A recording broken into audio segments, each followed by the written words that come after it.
To be or not to be? That is the question. And it's also the name of this game. What's going on, guys? My name is Justin, and today I'm bringing you a game title that I've already told you. So we should just start playing it, but let me explain what this is. It's a choose-your-own story, Shakespearean novel type deal. I have no idea how this is going to work out. I haven't played the game. I literally just saw it on Steam, read maybe 3 sentences on it, and then bought it. So we'll just have to see how this is going to go. And there's a lot of reading. I know that there's some pictures for those that like pictures, because I like pictures. So at some point, it'll keep us interested, maybe. Hopefully the story's good. Maybe, you know, maybe my reading skills won't mess up on me. It's gonna happen. Let's just start this. Introduction. And yes, I'm gonna talk like this through the whole thing. William Shakespeare, 1564 AD to whenever he died, was well known for borrowing from existing literature when writing his plays. Romeo and Juliet is pretty much lifted entirely from Arthur Brooks' poem, The Tragical History of Romeus and Juliet. Dude didn't even change the names.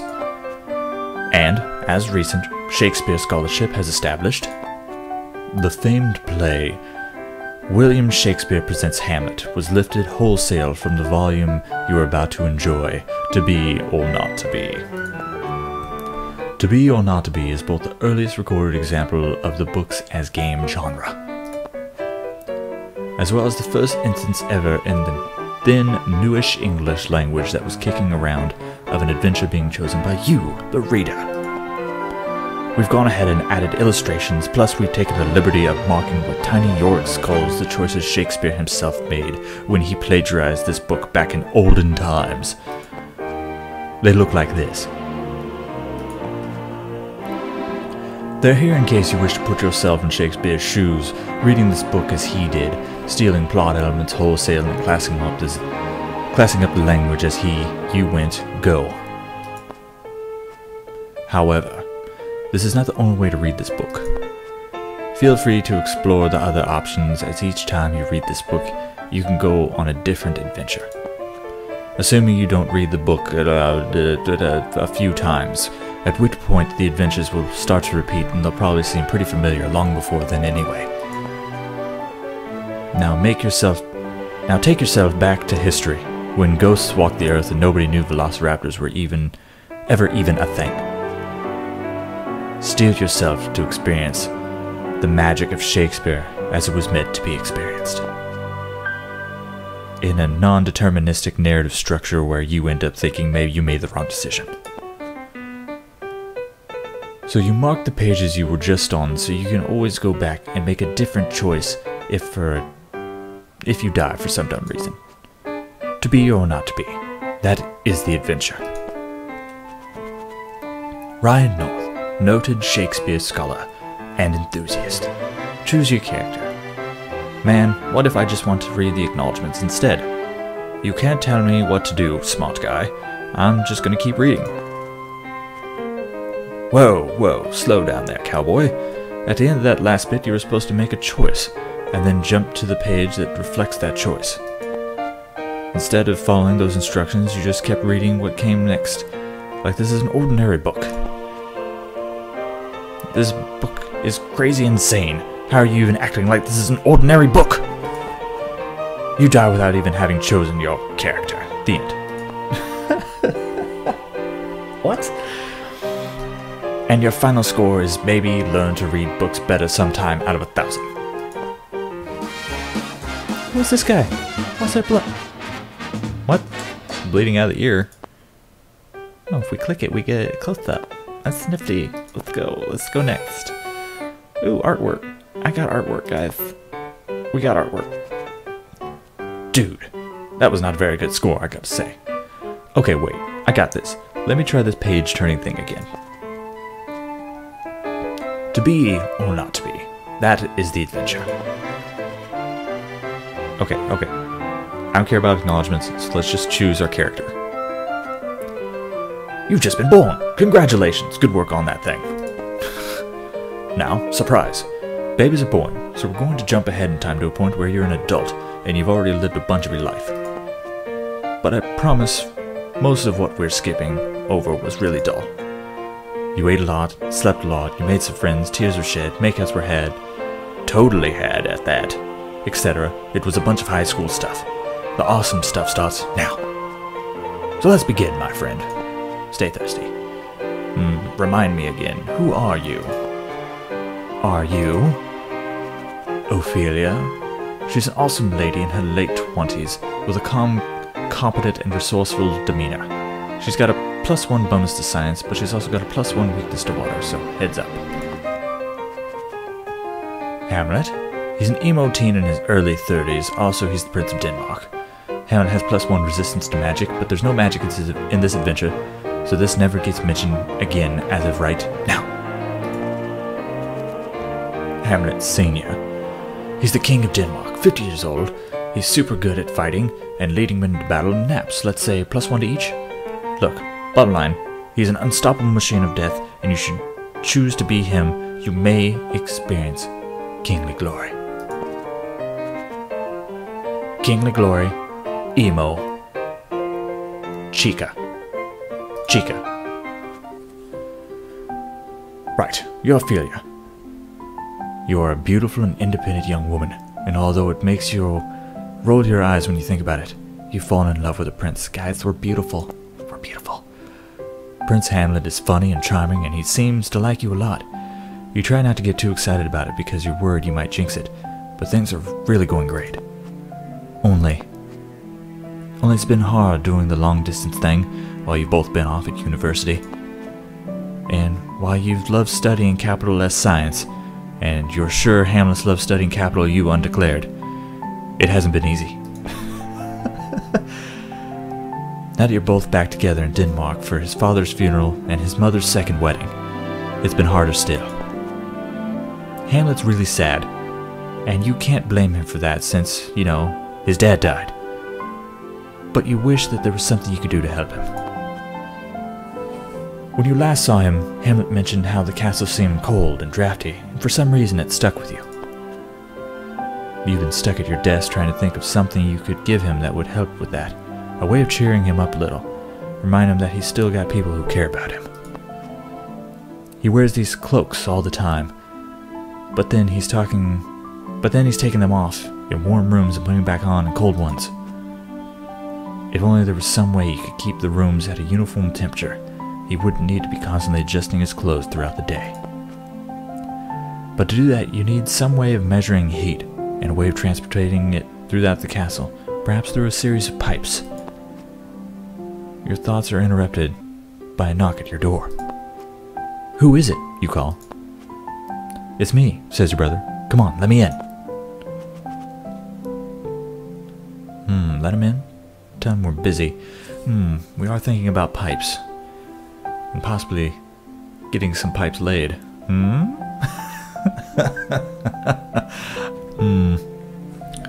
Let's let him in. Let's go ahead and do that. You open the door for your brother. "You can come in," you say. "But I don't want to hear any opinions about my personal... If you sleep with Hamlet, you're a slut." Whoa! Why would I invite him? Is that like the nice way? Oh, okay, these little skulls right here is what Shakespeare would have done. We're gonna slam the door in his face. Bam! That felt good. Lattery shouts through the door that he's sorry and just wanted to say goodbye before he left for France. But when you open the door a crack, he sticks his head in and says, "I'm just saying, have sex with him and your damaged goods."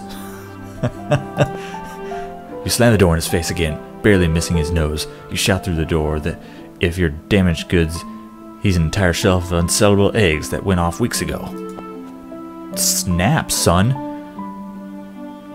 And oh my god! And also, as your brother, he's got an entirely unhealthy interest in your sex life. "Nuh-uh, you're unhealthy," Lattery shouts in return, and then you hear him stomp away down the hall. What a jerk! And his retorts don't even make sense. Return to my desk. At your desk, you continue to work on the problem of automatically heating the castle. Hours turn into days and you're generally left alone by both your family and your boyfriend. Your father ignoring you is no big deal, and while you're a little worried about Hamlet not stopping by more often, he has asked you to leave him alone for a while he mourns, and you're respecting his wishes. But if you're gonna be honest with yourself, you also just gotten really absorbed in this problem. You decided to split the problem into sections, delivering heat and knowing when to deliver heat. It would be possible to put servants in every room and have them report when it's too cold, but that's expensive and unreliable. It depends on the servant, the warmth of their clothes, how much they love to lie to people, about what temperature their skin is sensing, and so on. You're wandering the castle grounds when it hits you. You've been thinking about how water expands when it freezes, and how it can be used to tell when it's cold. But it's not much use of measuring temperature outside the freezing point. Your father, Polonius, happens to wander by, talking to himself about the evils of drink, and you realize, alcohol. The right alcohol would expand linearly with heat, and by putting it in the slender glass vial, you can measure the size of that liquid, which would correspond 1-to-1 with temperature. Put the same markings on each of the glass vials, the same temperatures, and you've got a universal, comparable, and consistent way of measuring heat. What? You wouldn't have to rely on a servant's impression. They could just tell you what the line the alcohol has reached. You run back to your room and start working on the prototype. Just as you complete it, you hear a knock at your door. Who is it? You call. And oh my, who should answer from the other side of the door? Our boyfriend? Our father? Or our best friend?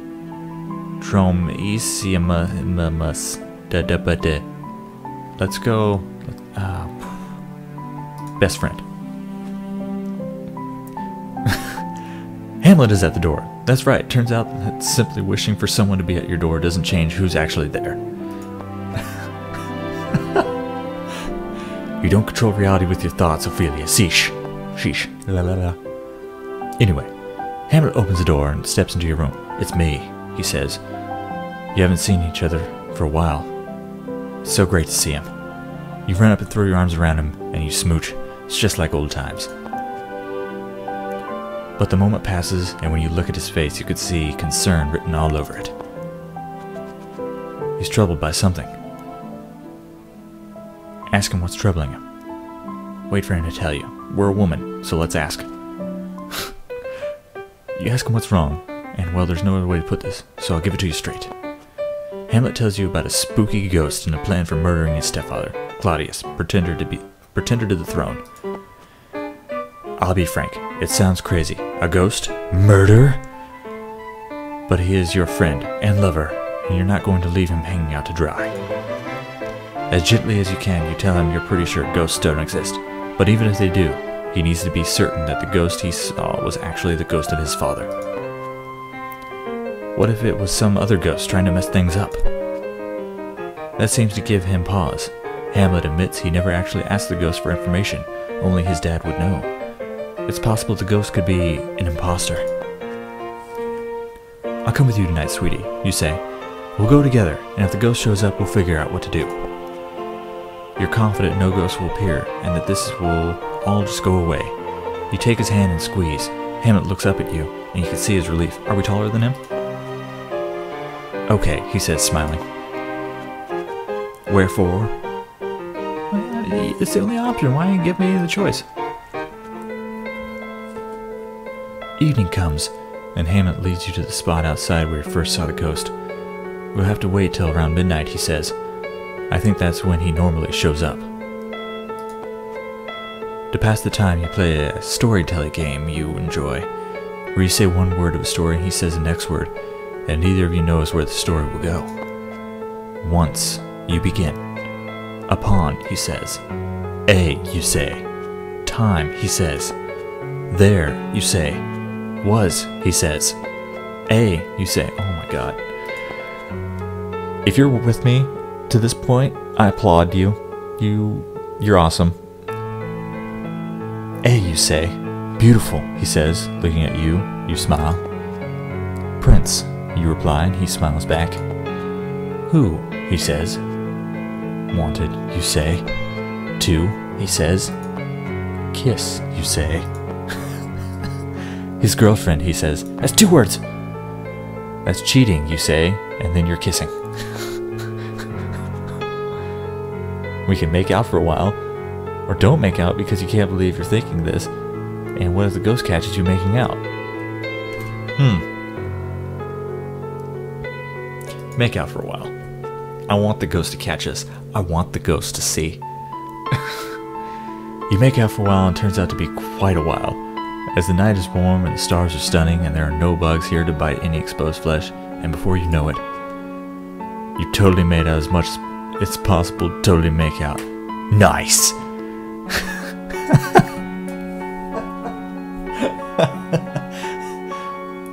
And you've fallen asleep in each other's arms. If ghosts exist, and if one really did show up, he certainly had a good grace to leave you alone for your makeouts.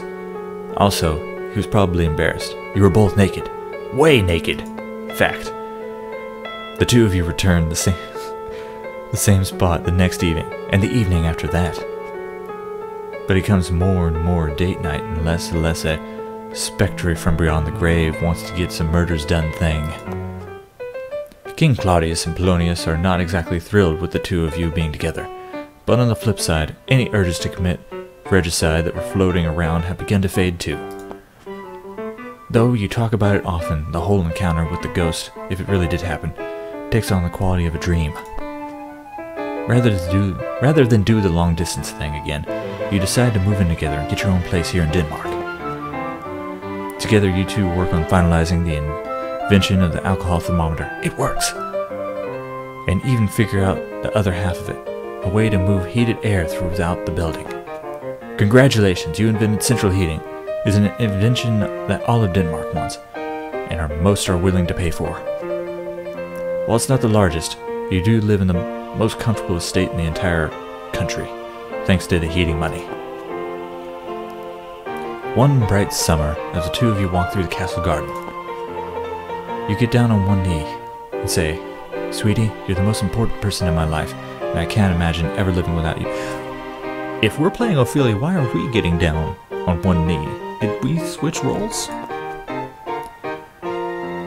I want to make you as happy as you make me every single day. Let's get married. You mean every word.